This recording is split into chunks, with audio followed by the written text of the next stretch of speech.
welcome to episode 51 of It's Never Sunny in Seattle, a Seattle Mariners podcast. I'm your host today, Evan James, joined by Michael Ahedo and Andres Jorstad. And it's pretty exciting today because we get to talk about the red-hot Seattle Mariners, winners of 7 in a row, and I believe 14 of their last 17 games. They have surged into playoff contention, if we want to call it that. They are above 500, really, for the first time in months. The team is firing on all cylinders, and I'm just having a blast watching the team in a way that I think I haven't since last year. I'm going to kick it over to you first, Durs. What have you seen from this team, and how much does it feel like they flipped the switch and we might be seeing the true talent level of this team? They got that dog in them. What can I say? I mean, that's kind of like what it feels like, right? I mean, the last time Marco Gonzalez, our favorite, started, he threw, 6 2/3 without allowing a run and no strikeouts. So, like, I don't know. I don't know how much of this feels sustainable, and that's like what worries me. I don't know how frequently we're gonna get like home runs that bounce off the glove of Lourdes Gurriel. And I don't know how if we're gonna get Diego Castillo scoreless innings, because some of those pitches that he tossed yesterday when he got the win, or the save rather, seemed like they were like kind of right over the plate. And I feel like to an extent they have gotten very fortunate. And I'm sorry, I'm not trying to be like the downer here, but I guess I'm just conditioned to be afraid of like, when is this gonna stop? But I certainly am enjoying it. I'm certainly like excited when they are, earning these wins, and it feels like we're kind of stealing them against the Padres and Blue Jays, who are legitimately good teams. I'm gonna kick your ass, Durs. Do it. No, in fairness, and I mean, I was watching from, like the Dave Niehaus statue and like left, I'm trying to think, right center. Diego Castillo almost blew the save. Mm-hmm. If I recall correctly, there was a screamer down the third base line. But I mean, I'm conditioned to feel the same, but I tend to think that they're in really good shape. We're gonna get to it, but this is not arbitrarily chosen. It kind of is, but since June 18th, Muñoz leads relievers in WAR, and number 5 is Paul Sewald. They don't have Ken Giles. Eric Swanson's gone for a couple days. I might be missing someone, but they have Brash now. Kyle Lewis and Mitch Haniger should be on the way probably within a week or two. Probably more too for Haniger, but well, Haniger hasn't even started a rehab assignment yet, right? Right. That's what I'm thinking. I'm a little concerned about that. Well, Jerry said after the All-Star break. I think that's more so true of Lewis, who should be ready right around then. But yeah, I mean, this team should only get better. So I feel differently. You mentioned a name that we haven't seen in a while, which is Matt Brash. And because he's back and this is new, I think we should park there first and talk about his performance last night. He looked pretty sharp. And obviously the discussion that we've had on this podcast is that the stuff is good. The stuff plays. Nobody has any questions about that. It's a matter of, can he locate? And I was wondering if either of you guys saw anything last night to indicate that he's made any kind of mechanical changes. Well, it was admittedly hard to tell on the mechanical side, from right center. But I don't. For people who like go to games with me, I generally have Savant's kind of game day feature pulled up and looking at things. So I was kind of tracking how he was doing, and obviously it lags by a couple pitches, but I was really impressed with how he located. What was interesting, well, so I'll start there. He really, for the most part, located what was tagged as a sinker at the time. His fastball at the top of the zone, and like in, close enough to the zone where hitters are offering at it. And really only spiked a couple sliders. So like, yeah, everything wasn't located the best, but this is a lot different, of a look than what we saw before. So I'm really intrigued by or compelled, by what I saw last night. And I kind of wonder how that mindset and transitioning to the bullpen, might be helping him. Yeah, I mean, Durs, I was going to say, I was really impressed by the command on his fastball specifically. The breaking pitches were pretty good too, and he was able to land a couple of those for strikes, but he had that really long at bat against Gurriel, and it seemed like he was able to place the fastball pretty much wherever he wanted to. And there were obviously opportunities for him to, groove one to Gurriel, but it seemed like Gurriel was pretty much fooled. And maybe this is part of like the stuff plays up when you're in the bullpen in the way that it doesn't when you're a starter. And also when you're seeing a guy only one time versus 3 times. So I think this might be a role for Brash, and that's sad because I want him to be a starter. And I know they're probably going to try him out as a starter. I would bet they're going to give him another shot at spring training of next year and see what it looks like. But for this year, I think he's a perfectly reasonable back end of the bullpen guy. And right now the Mariners are flush with that. So remember next time when we complain about, oh no, the Mariners bullpen looks so depleted this year compared to last year or whatever. And Casey Sadler's gone, oh no, like they'll find guys. They always find guys. And they found several guys this year. One of the things I've been looking at for the trade deadline is potential bullpen relief targets. And watching Matt Brash last night, I'm wondering if the Mariners need any reinforcements in the bullpen. So my question to you, Durs, is is it advisable for the Mariners to rely on Matt Brash to be that guy down the stretch? Or do you think we would be better advised and a wiser course of action would be to go get like a David Robertson type, somebody with more experience? I think they should definitely, if they see an opportunity to get someone for a reasonable price, to get another reliever and potentially like a lockdown reliever. Because right now they just called up, what's his face, Jacob Barnes. His numbers are not good. And if that's like, you don't want that guy to be the up and down guy. Ideally your up and down guy is someone who's a little bit better than that.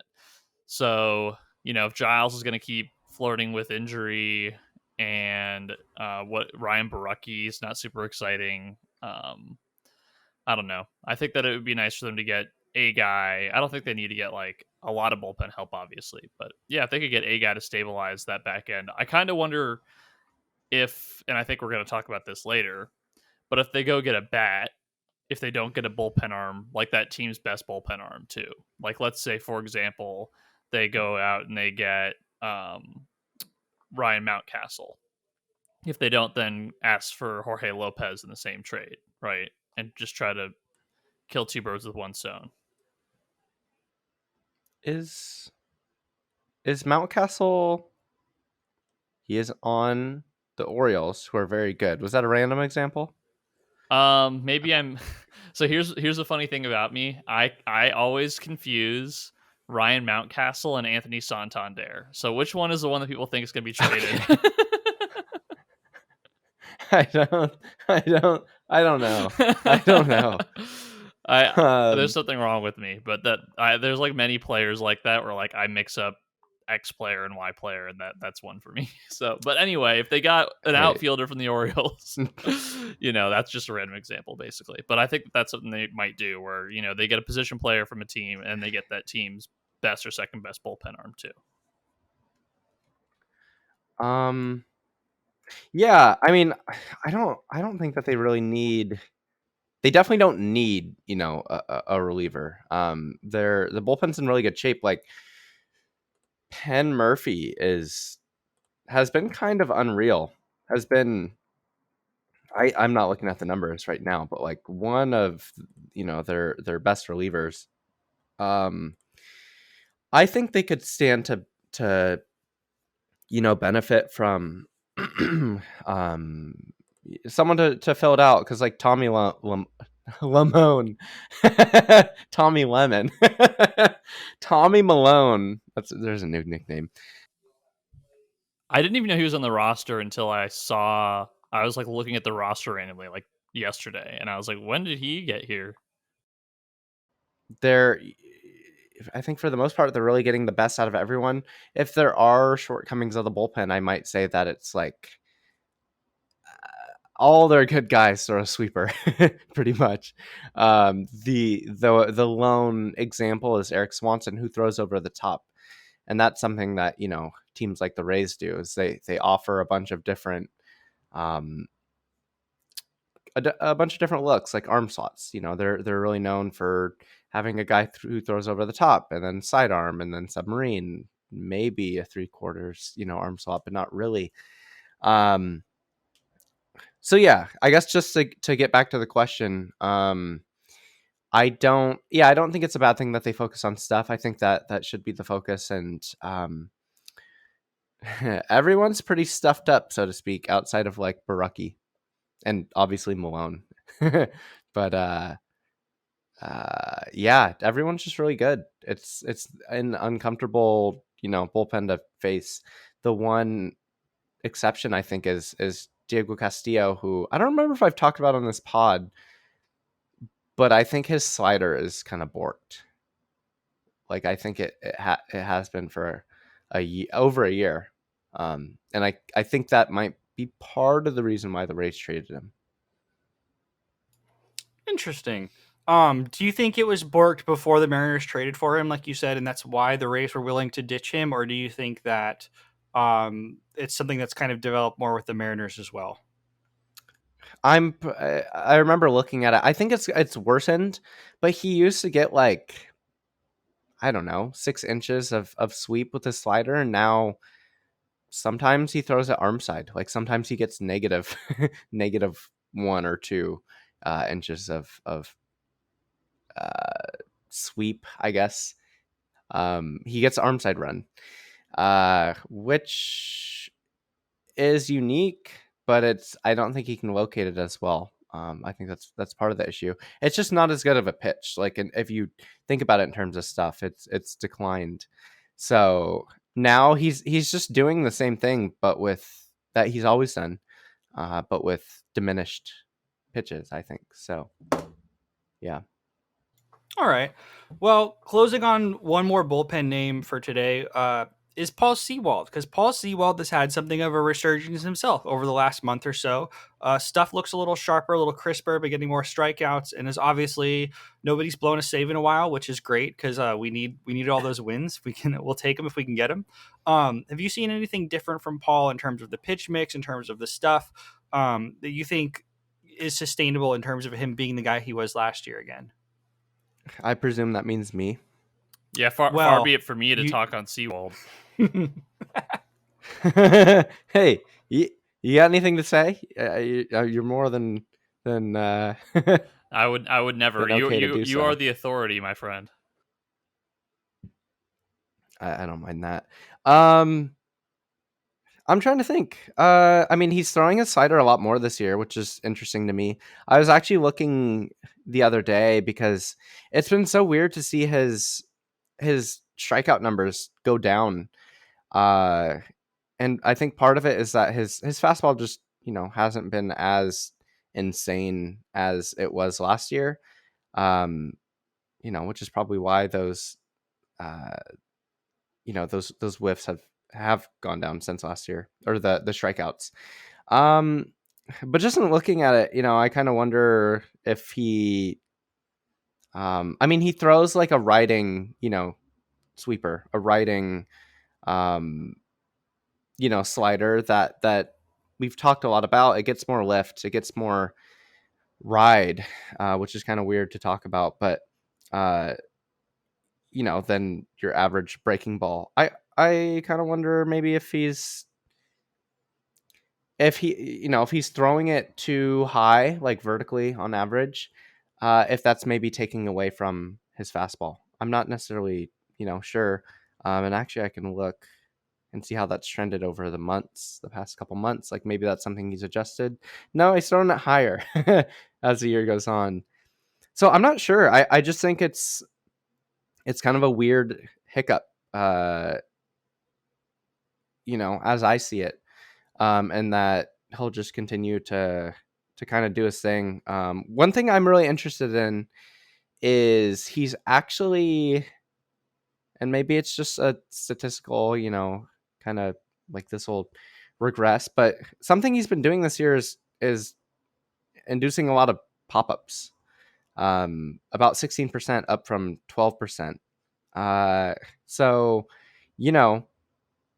if he's not getting as many strikeouts, like that's not ideal. But if he's creating automatic outs, which pop-ups are, I'll take that. So yeah, I don't have anything necessarily that I'm like, oh, like he's doing this. He was doing this worse, and that's why his numbers are kind of down.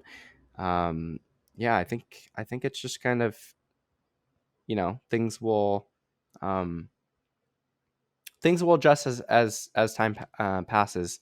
But I guess the thing that I'll leave off with is he is throwing a lot more. In terms of sliders, he was throwing down and away from righties exclusively. He's throwing a lot more backdoor sliders now, which again, maybe that's taking away from some of his efficacy. I guess we'll see. But he's been better lately, so I'm happy about that. I take it as good news, and we could definitely use Paul Sewald of last year. So it's been really good to see him. I want to ask Durs what I think is probably the most pressing question of the week, which is the Mariners have officially started to peel back a little bit on George Kirby's innings. And they did this a little bit last year with Logan Gilbert, which is instead of shutting him down or putting a hard innings limit, they kind of babied him through the entire season, had him pitching all the way into September, skipping starts here and there. I want to know, Durs, how do you feel about this plan for George Kirby? Because I'm a little mixed on it. On the one hand, I think that it's probably the right thing to do, and they did manage to do it last year successfully and healthily with Logan Gilbert, obviously. But Kirby was hurt last year and pitched substantially less than Gilbert anyway. How do you see this playing out? And do you think that this is a wise move by the Mariners in terms of balancing their competitiveness for this year and also looking forward and trying to keep Kirby healthy? So I'm going to answer your question, but first I want to say that we talked last week, I think, or last pod, about how, we were talking about, if the Mariners want another starter, whose spot is that pitcher going to take? And after the podcast was over, I was thinking about it, and I was thinking, they don't need to take anyone's spot because they're going to be doing workload management for the rest of the year on not just Kirby, but they could do it for Gilbert. And, they could skip a start here or there for one of the other guys too, just to keep them fresh. I feel like that extra starting pitching spot will come in handy when they start to do these kinds of things. So if you want a reason for the Mariners to acquire a starter, them managing Kirby's workload and potentially Gilbert's workload is, I think, a good reason for them to get one. Even a guy who, it doesn't need to be Tyler Anderson, obviously, and it won't be, but someone in that mold who, is a good starter, but like you can throw them in the bullpen if everybody's on their regular schedules. So I say that all to say, I think this is a wise move for Seattle if they have a plan as to who's going to start those games when Kirby does it, right? So that's, I guess, my main concern is, so you're managing Kirby's workload, fine. Who's going to be pitching in those games that Kirby isn't pitching in? Is it going to be bullpen days? Are we going to be returning to the Darren McCackens of the world? Are we going to be throwing Tommy Malone out there for 4 innings? Like, I'm kind of afraid of where they're going to go with those innings. So I will be more fine with it if they get someone that makes it obvious that they have this plan and that this plan works. Because obviously I want Kirby to be healthy. And I think that we all knew workload management was coming, but it's easy to be afraid of that when you look at the backup options and the fact that they're in a playoff hunt. and you're going, well, who the hell are they gonna throw? Now that said, the Blue Jays today, as we're recording this, are doing a bullpen game, or they're doing an opener. So like teams do it, and the Mariners had several last year. I just don't want it to become a regular thing again. So that's I guess my concern. I think my 2 cents on that as well would be when it comes to inning limits and feathering the play a little bit of these young pitchers, there isn't specifically a right way to do it other than not getting them injured, right? Like whatever playbook there is for, oh, it's okay to double your innings year over year, or it's okay to add 30 innings if you pitched 120, whatever arbitrary metrics there are. And you can look this up and you will find things. Mostly what I found is that they don't like to go more than about 30% more year to year. But they're not hard and fast rules. They're just generalities that are there to kind of give guidelines to keep players healthy. It's a matter of how the individual player's body responds. If George Kirby is healthy, so be it, right? Like, and that's what it comes down to is I was listening to Jerry on 710, maybe it was the Wheelhouse actually yesterday.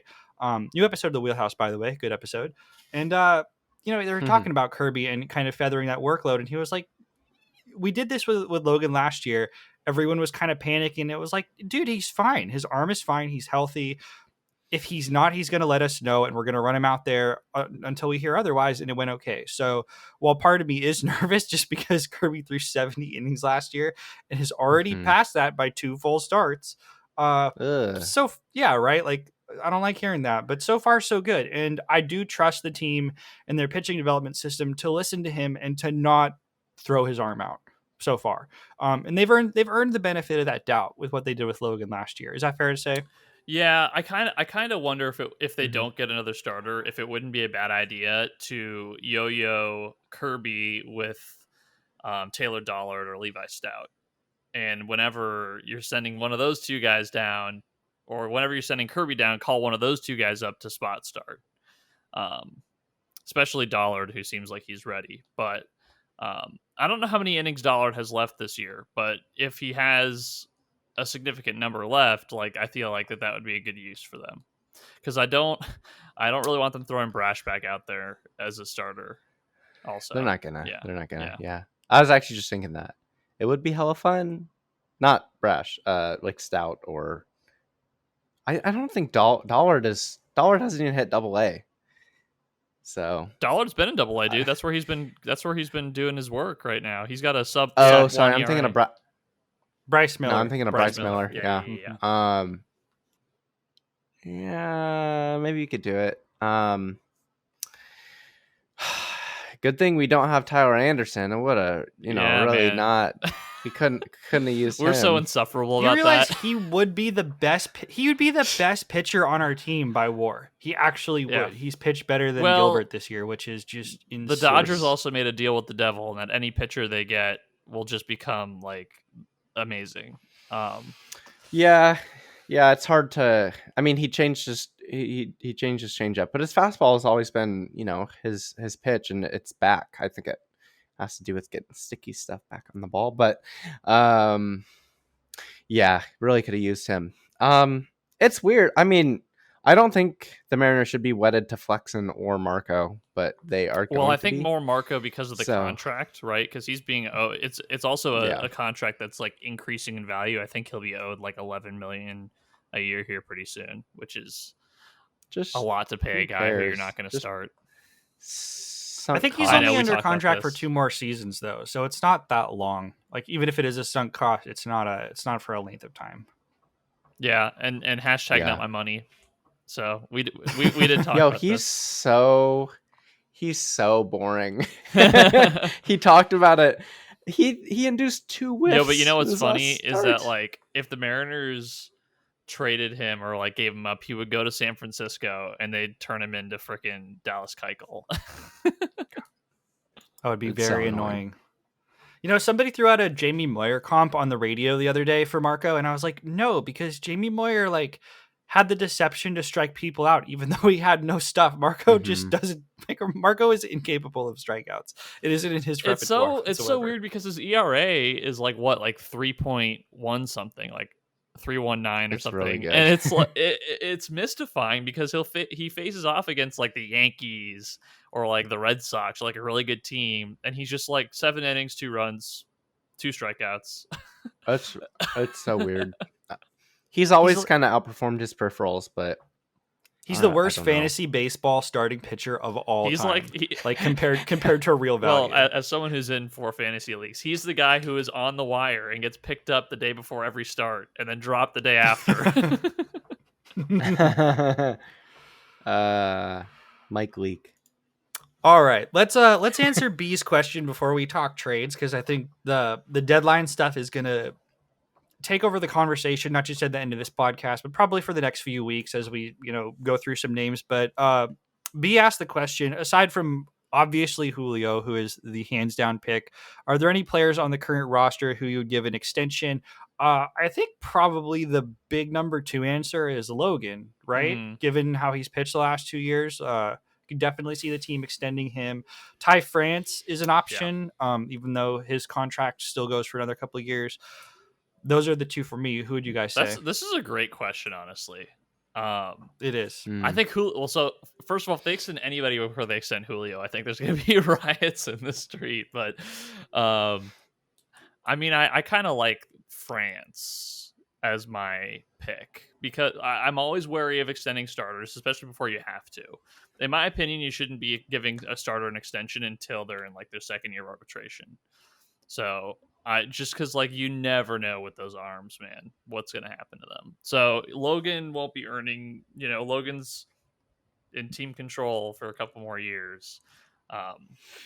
So I kind of wait until we get closer to that. But with France, like, I think that would be a great show. Goodwill also, like the JP extension was, and like a Julio extension would be, where you prove, you come up through our system and, you do really well, you're going to get paid. And also I just like, he's one of the core members of this team going forward. I think it was Eno. They were talking about this on Rates and Barrels about like a good team needs 4 core players. That's all a core needs is four guys, right? So if we think about our core right now, Julio's definitely a part of it. I think he was talking about hitters specifically, but Julio's definitely a part of it. So France would be number 2, I think.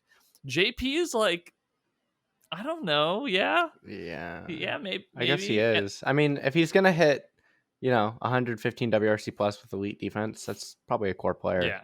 Yeah, for a shortstop, yeah, we'll call JP number 3. And then I think the Mariners are waiting to see who the 4th would be between Kelnick, maybe Trammell. Cal. I was gonna say Cal Raleigh. Winker. Winker, yeah, maybe Winker. I mean, there's a lot of options out there. Suarez. Kyle Lewis, if he can get healthy. Suarez, I think, is a little too old to be a member of like the core, right? Yeah, that's true. And Winker is up there too, but I think that they could give him an extension. Yeah. He would be part of that too. But either way, I think I think we can establish France is definitely one of those guys, right? And so I think that what you have to lock up those players. So I would say France. Dang, I don't have a better answer than Durs. We both gave position players, though. You must have one of the arms that you would sign. I mean Logan or Kirby.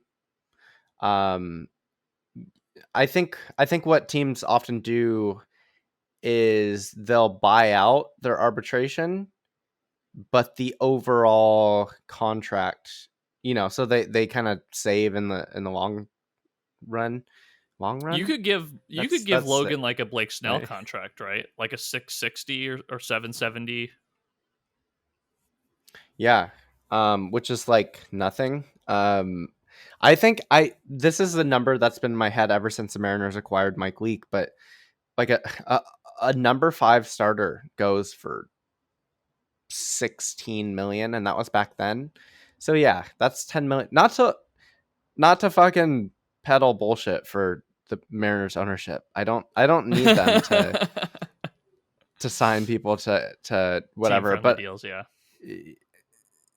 But yeah, I just think in terms of what is reasonable and what they might do, yeah, I think it might look something like that. And for Kirby, it might be kind of unless they're talking to guys and guys are like, yeah, I don't really want to do that right now, which we know is the case for some players. Kirby might want to do something like that, really get locked up early. So I think those are the two that I would say. Generally not a great idea to really lean on a reliever for several years. I'm about to sneeze. And they already did, for the record, sign a reliever to an extended contract, and that was Muñoz. They bought out his arbitration and just decided to pay him and let him be on the roster and everything. And I could actually see them doing that with Murphy. I don't know if they would, but like theoretically, if they were as enamored with him as they were Penn Murphy. Tom Murphy. Okay. Who's the other? Oh, not Tom Murphy. No, give Tom Murphy Tom 5 Murphy. years. No. Brash. Okay. Is someone else. Yeah. Who, yeah. is that he, he can be something.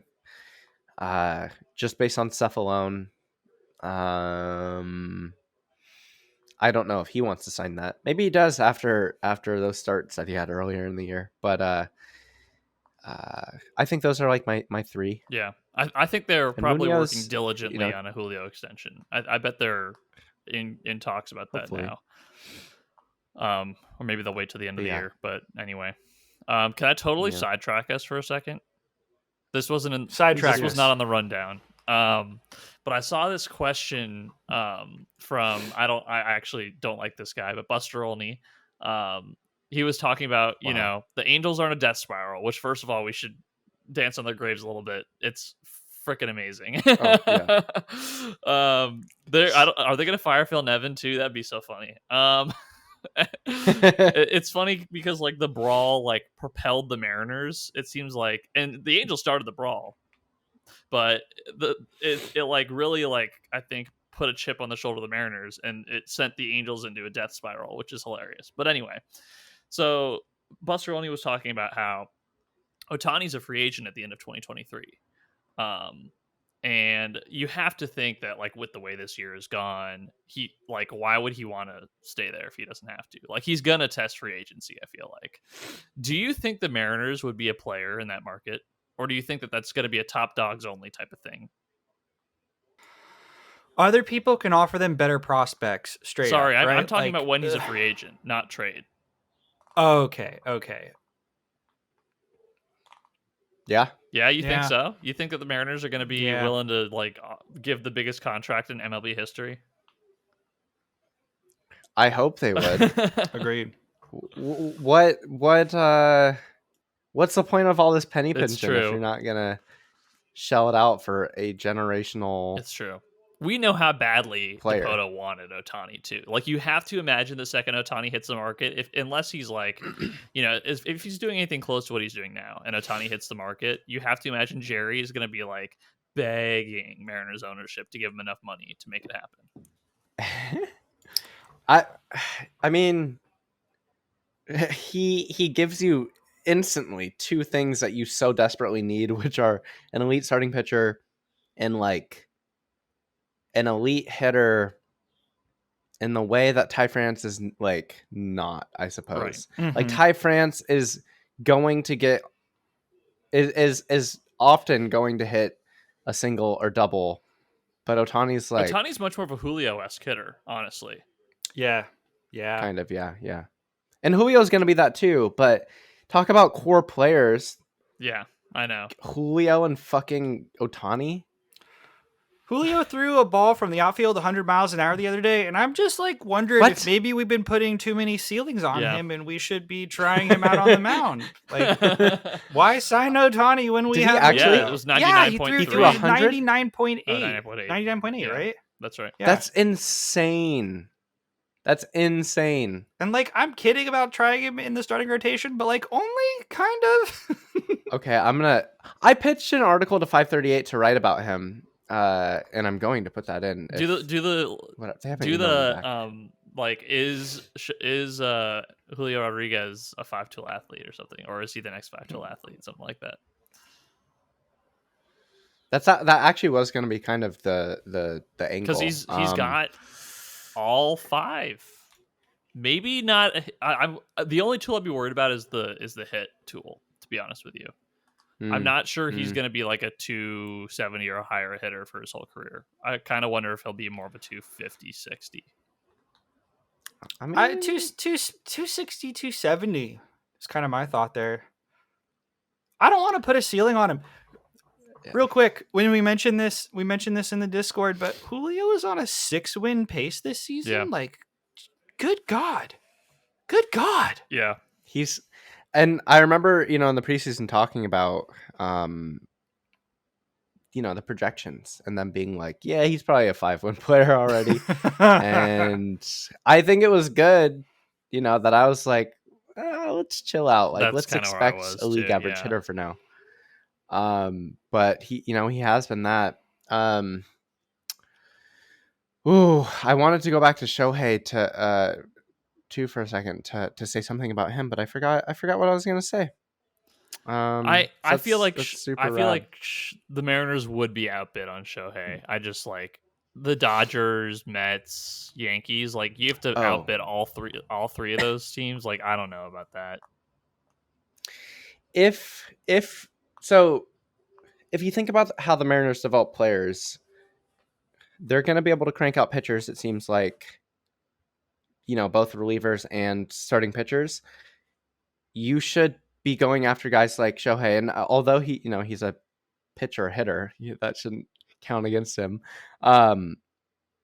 They should be trying to acquire elite hitters, and I know that they just got Robbie Ray, but that should be that should be really the focus, because they've had a lot of trouble developing hitters, and I think you can consider Julio a win, but maybe you also are like, it's Julio.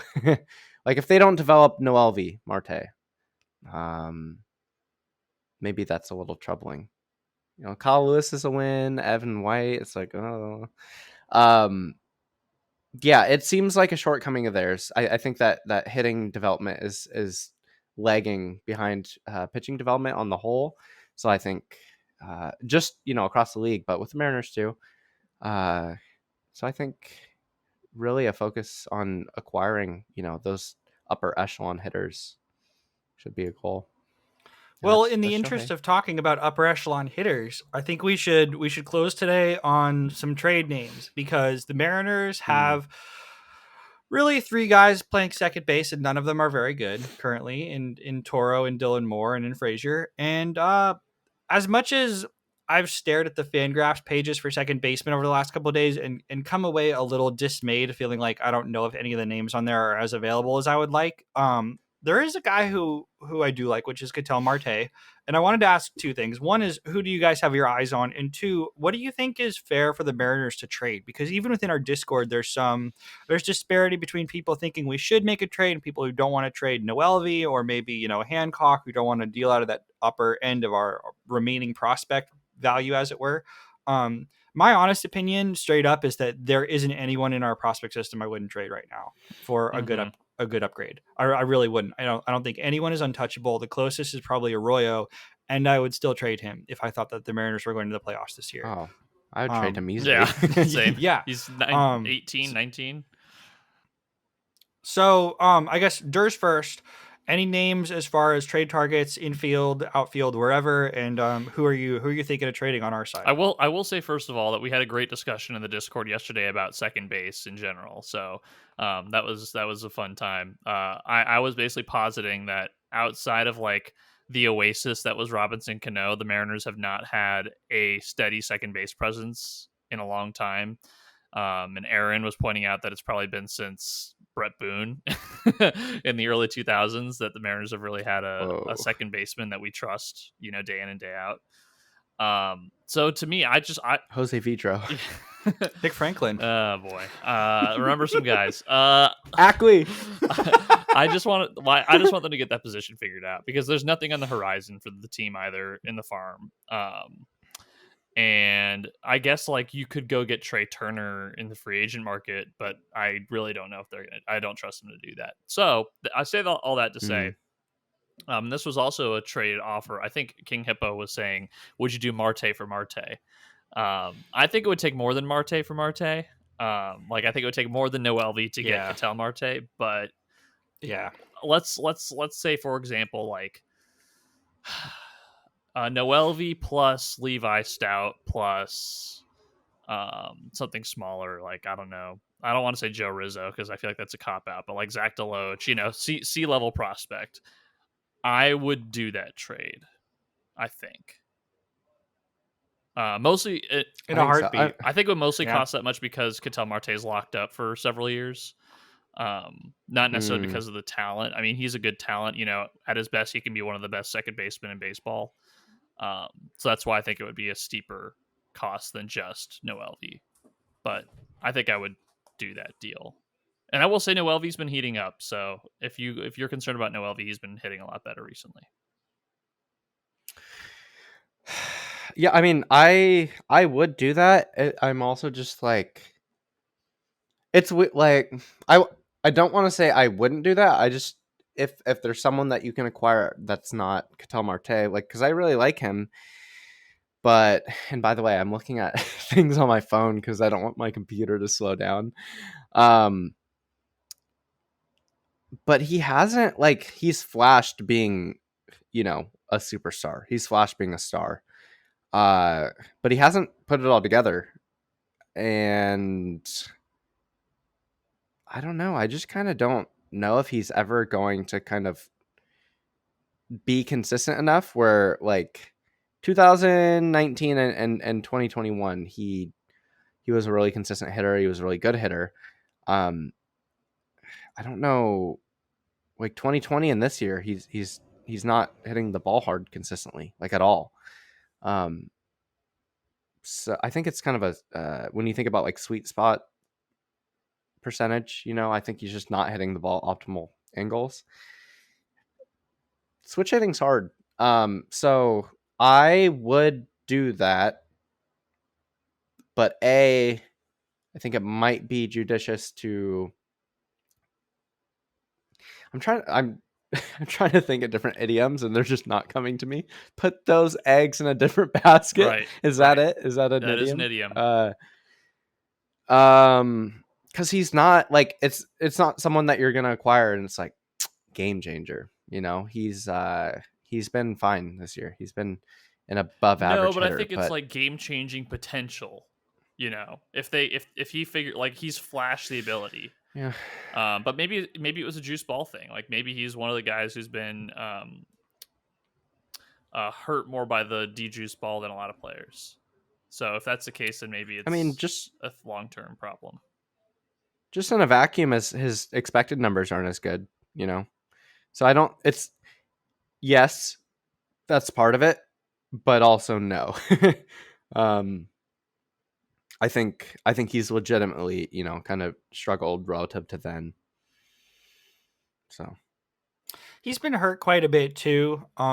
He only played 90 games last year, and obviously there's only 60 games they played the year before that, but he missed 15 games prior. He hasn't played obviously a full season in 3 years now. And I really like Ketel Marte. I agree with you that he's not he's not a game changer, but what he might be is we're about halfway through the year and he's worth 1.5 wins so far. Adam Frazier is functionally replacement value. Abe Toro is functionally replacement value. And Dylan Moore can play second base, but really is a utility player and is also functionally replacement value as a second baseman. So what you'd be looking at with Ketel Marte is if he could hold the line and be worth 1 to 1.5 WAR over the rest of the season, that is a clear upgrade at second base. I think I don't worry so much about the hitting profile because, again, he's replacing Adam Frazier, who couldn't hit the ball out of the infield to save his life most of the time. So we wouldn't notice that transition very much. He's a good fill-in. I do worry about him down the line. I think part of what could make him so available to us is that contract, because he is paid like he's a very good player for a long time, and he might not be. And Arizona is cheap and conservative, both literally and politically. And they may want to not pay him sooner than later. And if the Mariners were willing to cover that salary, they could potentially get away with giving them just Marte and Deloach, or, like kind of bringing it down. But I don't think Marte is a slam dunk to be a major improvement, but I do think he is better than Adam Frazier, which is kind of the bar we're at. And it sucks because as I'm walking through this and, kind of explaining it to myself, the way out of this for the Mariners really is for Adam Frazier to hit. Yeah. Adam Frazier has been good recently. Like, he's not such a lost cause that I think he can never hit again. No. But he's just had a bad half. And he did a really bad half of baseball. He hit really well last year, and even though it was his best year, he has had other good seasons as a hitter. But he's I've just never been super impressed by the profile. Like, he hits the ball with no authority.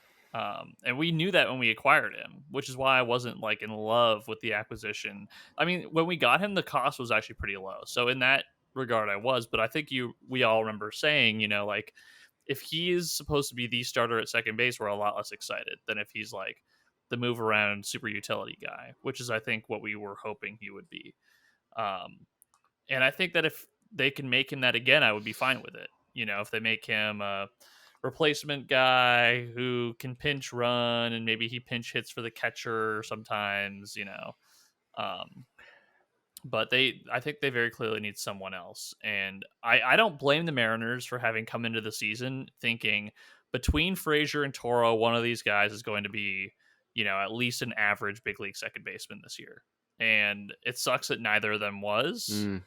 But now that that's the case, they have to do something. I feel like they have to find a long-term solution. And maybe they're resistant to do that because they think they can just continue to piecemeal it, especially if the price is high. But I'm just kind of tired. I didn't even consider Frazier becoming better. Like, just improving. Control the zone, baby. Elite contact. Well, that is the thing, is like, he has good plate skills, right?